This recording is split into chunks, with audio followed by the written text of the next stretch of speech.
कर रहे हैं आजाद देश की अभिव्यक्ति की, जिस पर कहीं ना कहीं अब पाबंदी लगती हुई नजर आ रही है। संजय जी, आपके पास आना चाहूंगा। आपको याद होगा असम के अंदर पाकिस्तान का झंडा लहराया गया था। जी। मुंबई के आजाद मैदान में पाकिस्तान का झंडा लहराया गया। जी। हैदराबाद में पाकिस्तान का झंडा लहराया गया। जी। क्या ये देशद्रोह नहीं था?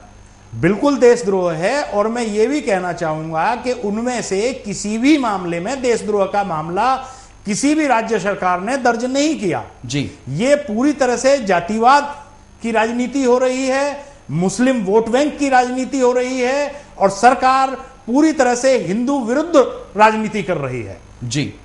संजय जी, आपकी राय जानना चाहूंगा मैं। माफ कीजिएगा, दीपक जी आपकी राय जानना चाहूंगा। नहीं, इसमें राय स्पष्ट है कि जो ये कांग्रेस की जो सरकार है ये मुस्लिम अगर कोई काम करते हैं देश के अंदर तो वो उनके लिए छूट मिल जाती है कानून में, उनके ऊपर कोई भी देशद्रोह का मामला दर्ज नहीं हो रहा। और अगर इसी काम को कोई हिंदू कर दे तो उसके लिए फांसी लगाने के लिए योजना बनाते हैं कि किस तरह से इसको लटकाया जा सकता है, इसको लटका दीजिए। और जहां तक पत्रकार और कार्टून का सवाल है, इसमें तो ये आपने यहाँ पे अभी एक बात कही, छूट देते हैं। जी। क्या मैं आपकी इस बात को ये उदाहरण समझूं जो हज की यात्रा में सब्सिडी दी जाती है? बिल्कुल, हज की यात्रा में सब्सिडी दी जाती है और आप किसी धार्मिक स्थल पे जाइए, हिंदू धार्मिक स्थल पे, वहां पे आपको यात्रा में लाइन लगानी पड़ती है। आप देख सकते हैं अमरनाथ वाला मामला, वहां कोई सुविधा भी नहीं मिलेगी। जो पहले कभी 8 दिन तक यात्रा होती थी, आज जो घटकर कितने दिन की रह गई है। वहां पे लोग वहां पे जाते हैं तो उनको कितनी परेशानी का सामना करना पड़ता है। जी। क्या ये धर्म की राजनीति नहीं की जा रही? 100% धर्म की राजनीति हो रही देश के अंदर। ज्यादातर मुस्लिम वोट की राजनीति, वो वोट बैंक की राजनीति हो रही है। सारा उसी पे इसको जोड़ के देखा जा सकता है। जी, अपने टेलीविजन स्क्रीन पर आप देख सकते हैं, आपको एक बार हम फिर से दिखाना चाहेंगे वो तमाम दृश्य जिससे ये बात साफ होती है।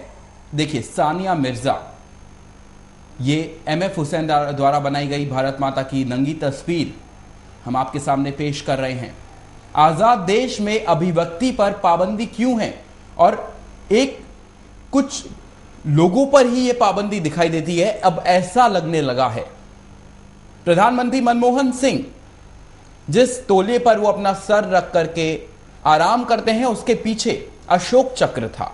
क्या ये भारत की संविधान की बेइज्जती नहीं है? क्या ये देशद्रोह नहीं है? कई मॉडल्स हमारा भारतीय तिरंगा पहन करके फोटो शूट करवाती हैं, पार्टीज में जाती हैं।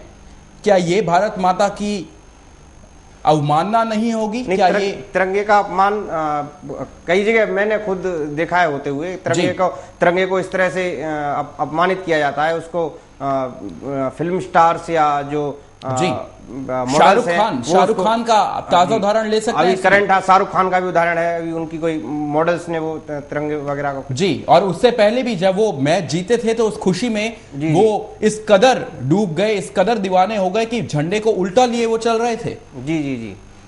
ये सभी मैं एक उल्टे झंडे का उदाहरण पहले भी आपको दे चुका हूं कि जो कपिल सिब्बल जी की विदेश में कोई किसी गोष्ठी में गए थे, वो तो वहां पे जो झंडा उल्टा लगा हुआ था, वो पोस्टर मैंने देखा था। जी। तो जब देश के मंत्री क्रिकेट के भगवान कहे जाने वाले सचिन जब वो कोई गलती कर सकते हैं तो क्या एक कार्टूनिस्ट से कोई गलती नहीं हो सकती? क्या वो कार्टूनिस्ट ने ऐसा सोचा होगा कि मेरे ऊपर इस तरह से देशद्रोह का मामला दर्ज किया जाएगा? लोग, देश चला रहे लोग ऐसी बड़ी बड़ी गलतियां करते हैं तब कोई कार्यवाही नहीं। और एक कलाकार जब अपने कृति के द्वारा देश की सरकार को जगाना चाहे तो उसे देशद्रोही करार दे दिया जाता है। मैं बात कर रहा था सचिन तेंदुलकर की, जो कि क्रिकेट के भगवान कहे जाते हैं। अपने एक जन्मदिन पर उन्होंने तिरंगे वाला केक काटा था। क्या यह भारत की बेइज्जती नहीं है? क्या यह भारतीय तिरंगे की बेइज्जती नहीं है? क्या इसमें देशद्रोह का केस नहीं बनता? तमाम ऐसे उदाहरण हैं। जम्मू कश्मीर में रोज पाकिस्तान के झंडे लहराए जाते हैं। क्या यह देशद्रोह नहीं है? तमाम ये सभी उदाहरण जिनका जवाब कहीं ना कहीं सरकार को देना ही होगा। देश की जनता, जैसे कि मैंने कहा, पब्लिक है, ये सब जानती है। संजय जी, आपके पास मैं आना चाहूंगा। संजय जी, इस पूरे जो भी ये कल हुआ असीम त्रिवेदी वाला पूरा जो घटनाक्रम था, आप इसको किस तरह से देखते हैं? क्या कुछ मायने इसके देखे जाएं इस गिरफ्तारी के पीछे? खैर, अब तो उनको जमानत मिल गई है 5000 के मुशलके के साथ, लेकिन क्या कुछ इसके मायने देखे जाएं? इसका मायने सिर्फ एक ही चीज देखी जा सकती है कि सरकार जो भी कार्य कर रही है, चाहे वो भ्रष्टाचार है, चाहे वो अत्याचार है, उसके खिलाफ जनता का कोई भी व्यक्ति ना तो किसी कार्टून के माध्यम से, ना ही कलम के माध्यम से आवाज नहीं उठा सकता। स्वतंत्रता की अभिव्यक्ति का गला घोटा जा रहा है जी। किसी भी व्यक्ति की स्वतंत्रता को व्यक्त करने का कोई अगर कार्टून बना के ही करेगा जी, तो उसको दबाने की, कुचलने की कोशिश की जा रही है। सरकार का ये सरासर अत्याचार है। सरकार के द्वारा ये सरासर अत्याचार किया जा रहा है। यानी कि बात साफ हो गई ना संजय जी, ये बात तो साफ हो गई। अगर मैं या कोई और, आप, आम आदमी, कोई भी XYZ कोई भी हो, अगर वो देश के खिलाफ आवाज उठाएगा, अगर वो कहेगा कि ये सरकार घोटालेबाज है, ये सरकार भ्रष्टाचार में लिप्त है, इस सरकार में कुछ गलत लोग बैठे हुए हैं, कुछ भी वो कहेगा तो उसको गिरफ्तार कर लिया जाएगा। अभिव्यक्ति की आजादी यहां कहां रही? दीपक जी।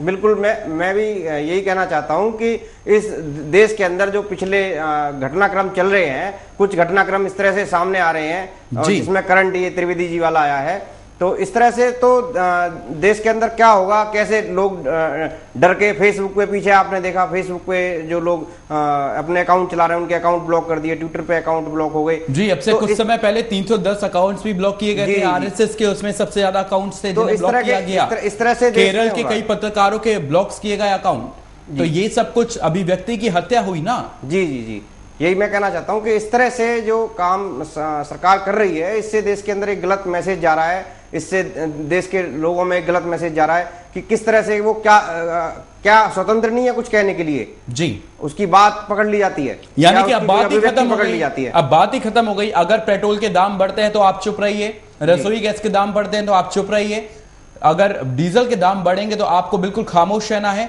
अगर नेता भ्रष्टाचार करेगा तो आप कुछ भी नहीं कहेंगे। क्या आप इस बात से सहमत हैं? नहीं, बिल्कुल मैं सहमत हूं, और सहमत इसलिए होना पड़ेगा क्योंकि देश में ऐसा होता आ रहा है।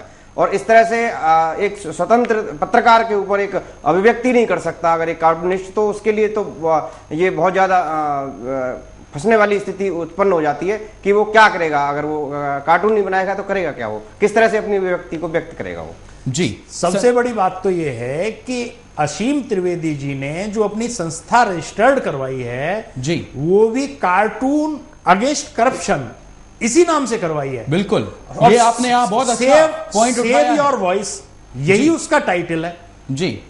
तो जो व्यक्ति एक अधिकृत होने के बाद, रजिस्टर्ड संस्था, सरकार को फीस देने के बाद और आवाज उठा रहा है करप्शन के खिलाफ, तो उसकी आवाज को सरकार दबा कैसे सकती है जी। और कार्टून बनाना स्वतंत्रता की अभिव्यक्ति है वैसे भी, तो स्वतंत्रता की अभिव्यक्ति को सरकार नहीं दबा सकती। बिल्कुल, अगर एक कलाकार अपनी कृति के जरिए, जैसे कि मैंने पहले कहा, वो देश की जनता को कुछ समझाना चाह रहा है, सरकार को कुछ मैसेज देना चाह रहा है, तो ये कोई बहुत बड़ा गुनाह हो गया सरकार की नजर में, ऐसा लगता है। बिल्कुल सही कह रहे हैं आप। सरकार हर मुद्दे पर फेल है जी, चाहे वो महंगाई का मुद्दा हो, चाहे भ्रष्टाचार का हो जी, चाहे समाज को सुरक्षा व्यवस्था उपलब्ध कराने का हो जी,